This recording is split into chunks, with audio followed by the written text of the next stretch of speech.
making sense of investing. All right, here we go. 427. Mack Rhoades, Baylor Director of Athletics, SicEm 365 Radio and 365 Sports. There's a lot to get to, finishing higher than ever before at number 5, Mack Rhoades. But, Mack, let's start with Louisiana Tech. Obviously, that game the next 2 years has been taken off the schedule. Do you have somebody on your radar, and what level of that opponent does it need to be? Yeah, so, one, that was a mutual agreement, both institutions. No buyout was involved. And, we Baylor, like the model of playing an FCS every year, a group of 5, and then a Power 5 or an A5. When we think about the 3 conference games, or 3 non-conference games, I should say. And so, 22 and 23, just with the way the existing schedule was, really didn't have an opportunity to do that. So for 2022 and 2023, I think certainly looking at, replacing La Tech with an FCS, we think it's, the right model to be competitive. 12 games is a long season. Obviously there's a lot that do it.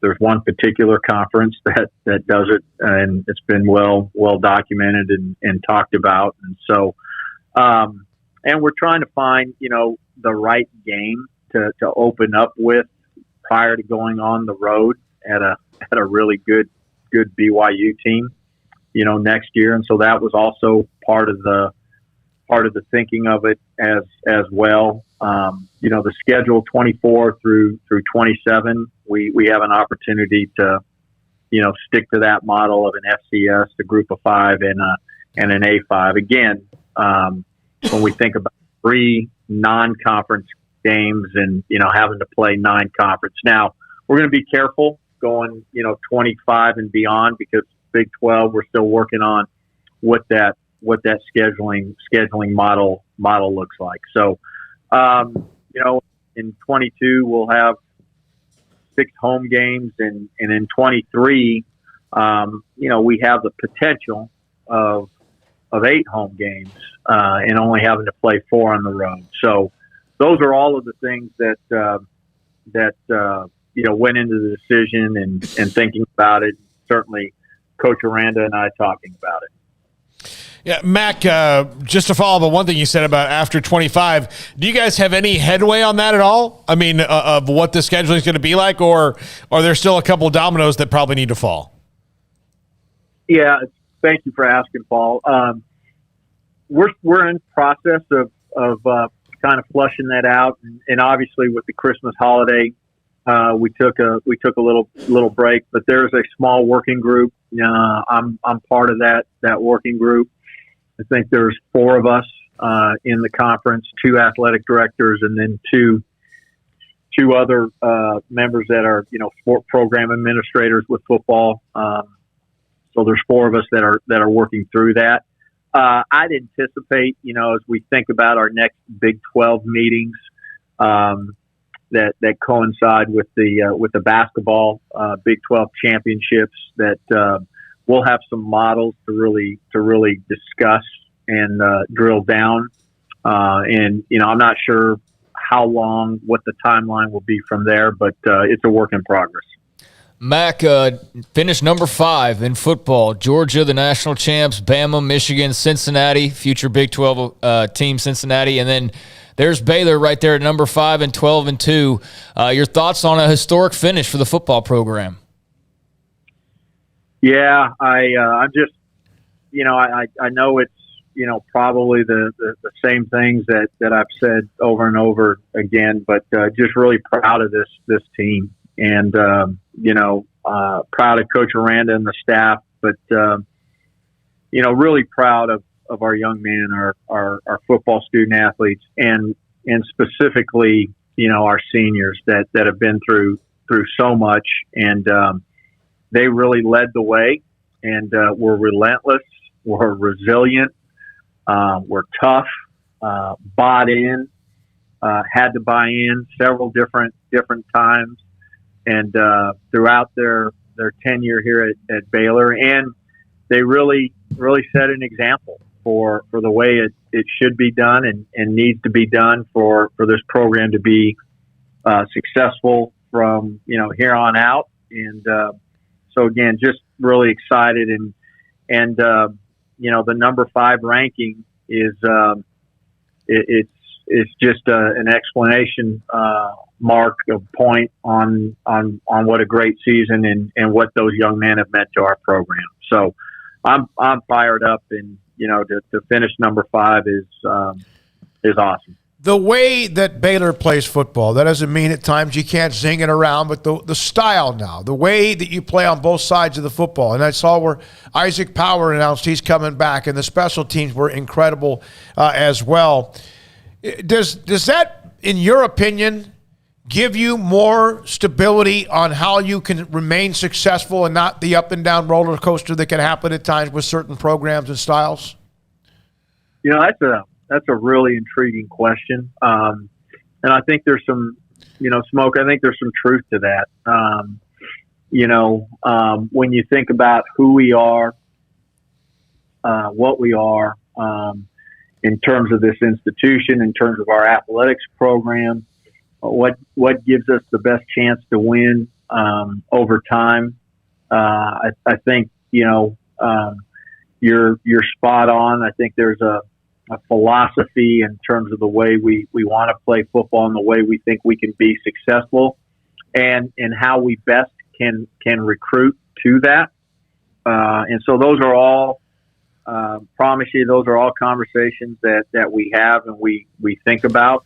That doesn't mean that, we don't want to throw the ball and be excited on offense, because I think there's a component to that and a component to recruiting. And I think we have been, and we continue to, will continue to be, but, defensively, I think we're always going to be really, really solid and really good on that end of the ball or on that side of the ball. And then, be able to run, because I think if you can run the ball, there's physicality about your program. There's a toughness about your program, that carries you through, ups and downs. And I think, running the ball a lot like, defense, that travels, not necessarily,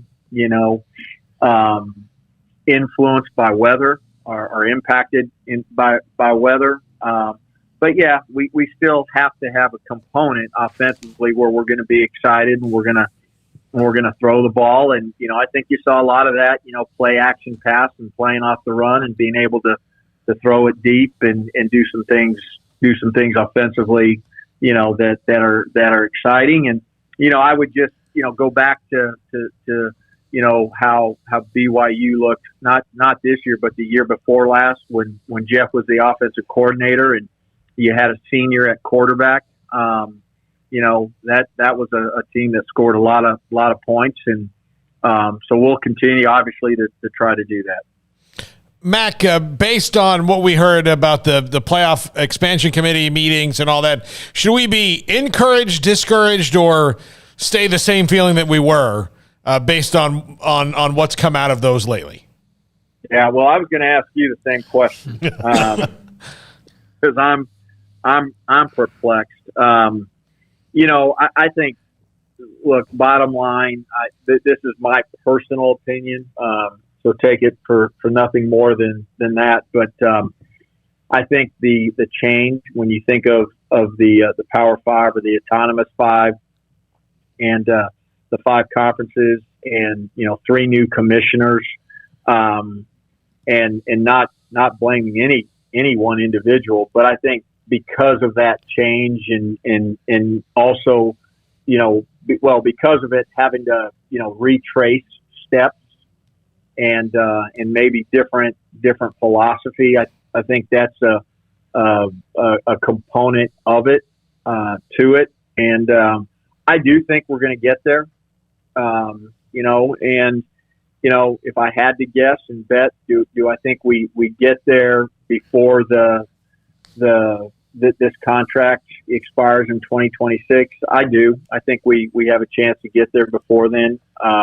So I'm encouraged, and think it's just part of the journey that we're on. And I think the group will get to a point and place in time where everybody's on the same page. Mack, I know that there's going to be some really great players that are moving on from the football program now. Guys like Terrell Bernard, who we just heard from, and Tyquan Thornton and JT Woods, among others. But your program also got a lot of good news. I mean, 4 out of the 5 starting offensive linemen have announced that they're coming back next year. Christian Morgan said he'll be back. I mean, there's been a couple of others. Isaac Power said today that he'll be back, and Cole Maxwell on the defensive line. So it's almost evened out. But just your thoughts on, having the O-line all kind of come back, and what that says about Eric Mateos and Jeff Grimes and what they did on offense this year. Yeah, you think about just that side of the ball, and certainly we've all talked about Coach Grimes. Jeff has done a great job, did a great job, phenomenal. But the other person that deserves a lot of credit is Eric, Coach Mateos. He's been unbelievable with that offensive line, and those young men have really bought into him, and he's done a great job of not just coaching them, but developing relationships with them and pushing them just to be great in everything they do. And I think you win championships up front. And again, I don't think that's a surprise to anybody. If you don't have a great offensive line or defensive line, you got to do a lot of stuff to disguise and smoke and mirrors. But when you are really solid up front on both sides, it gives you a great opportunity to win some games. And so I think, as we think about next year offensively, and because of the commitment of the 4 of 5 so far, I think we've got a chance to be really good on that side of the ball. Hey, I got a question for you. When, in fact, you have a coach that somebody else, in the example, of course, your former head coach and Matt Rule goes to Carolina, there's a buyout, and Carolina has to pay the buyout, whoever it is. And in this particular case, how do they pay out a buyout? Is it a one-time fee? Is it something where every other year? How does that work? I'm just curious. And does that just go straight to the athletic department budget? Yeah, so I think there's different ways to do that contractually. For us, that particular, it was a lump sum payment for us, and transfer, wire the money, and lump sum within X amount of days of that coach's departure. Now, the way it's written contractually, you're never putting it on whatever organization he or she goes to. You're putting on it on that individual. That head coach is responsible for paying it. So how do you do that? That's up to that head coach, that employee, and their new employer. So, but I've seen it where you can pay it over 2 years. I don't like that. I think the value of money, diminishes. We want it up front. And final part of your question, in this particular case, that went into our athletic department budget reserve fund, and it was timely when we think about having to deal with COVID and all of the lost revenue. Mack, a big basketball game tonight. Your number one men's basketball team playing host to a really good Texas Tech team that's coming off of a big win against Kansas. Your thoughts on the game tonight at the Farrell Center and the matchup? Yeah, I think it's going to be a fight. I think it's going to be a dog fight. I think they all are, quite honestly, in the Big 12, and had an opportunity to watch that game on TV. Kansas at Texas Tech, and obviously Texas Tech played really well. you know that they're going to guard you. Coach Adams does an unbelievable job, defensively, and so not a lot of easy buckets. You're going to have to fight, scratch, and claw, and players are going to be on the floor, and so I'm looking forward to it. I think it's going to be a great basketball contest, and look forward to tonight. Thank you, Mack. Appreciate your time. I'll see you tonight at the Farrell Center. Appreciate you, gentlemen. Take Mack care. Rhoades, yes, sir. Director of Athletics at Baylor, with us on Sick on 365 Radio and 365 Sports. The coaches poll, the college football coaches poll has come out. Georgia 1, number 2, Alabama. Michigan is, you want to put this on your off the radar? That's Michigan fine. 3, Cincinnati 4, Ohio State 5, and then Baylor and Oklahoma State at 6 and 7. So Ohio State did not play for, I'm not arguing with it because it's a poll, whatever, and I was expecting that to even be the AP.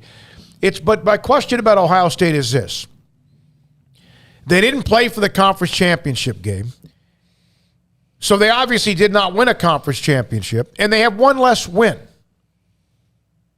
Yeah, but Smokey, they're Ohio State. They're allowed. If these two teams lined up, the Ohio State would win. Yeah, shut That's up, not what media. it's- I'm so sick of the Yeah. stupid media. College football media sucks. Let's not expand the playoff because there might be too many blowouts, even though there's blowouts anyways.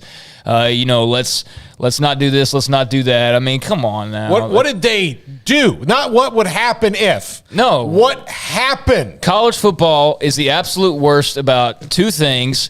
One, determining a champion and how to do so. Although I think it worked out well last night. I mean, I think Georgia was a very worthy champion, and if Alabama had won that game, they'd be a very worthy champion. But, as far as like being in agreement on how to end the postseason, they can't seem to find common ground there and come to an agreement. But, these polls, too, I think there's far too many media people that vote on who they think's the better team versus who actually went out and proved it. And I think there's something to be said for results. Yes, year in and year out, Ohio State's a better team than Baylor. I mean, 9 years out of 10, they're going to beat Baylor, if not 10 out of 10. But this year, one team proved more than the other. Baylor proved more than Ohio State. I'm not even arguing simply that matchup, like just Ohio State in general. What did they do to be worthy of top 5? I mean, what did they do? Like, what did they do to earn that ranking? They lost at home to Oregon. They lost to Michigan, got beat up by Michigan. And then they had a thrilling Rose Bowl against a Utah team that was ranked right outside the top 10. Who lost their quarterback midway through late in the game. So, I mean, it's not even a picking on Ohio State thing. Ohio State's a very good program, but, this is why we have the same polls every year. This is why I can tell you who the top 5 are next year in college football, and it won't be that different from the rankings that were released today. Go ahead, put Georgia there, put Alabama there, put Clemson there, put Ohio State there, and it's just a matter of who you want to be number 5. But that's what it's going to be. It's going to be those 4 and then somebody else, and we've talked about the lack of parity. I mean, there's nothing to do to really change up Ohio State, and their success. But, I think that's everybody has their own way of doing things. But, man, the media just loves the big schools so much. They really do. And there's not really much that they can do that's ever going to be like – you lose games if you're Ohio State, it's treated differently than if you lose games at other schools. Yeah. And I think that's also stupid. And why? It's almost like you set it up the way you want it every year, and then it's already built into where, oh wait, Ohio State can't follow the top 10 because they started at 4. And that's what we do, and we do it every single year. And every year it's the same. I just think top 5. Another stat to bring up was Baylor's record inside the top 25, 4-1 to compare to 2-2. Yeah. If you really look at it. Okay, we've got to also stop as college football, rankers or whatever going, if this team played this team, did they play each other? Yeah. No. Okay, so what did happen? What benchmarks did these teams hit? When you go into a trial, can you win a trial by something that you can't prove? No. You can't. You have to have evidence, right? Yeah. You have to have laws and evidence and whatever there is. All right. The eye test. When we now we bring that in. When we come back, Craig Smoak, and off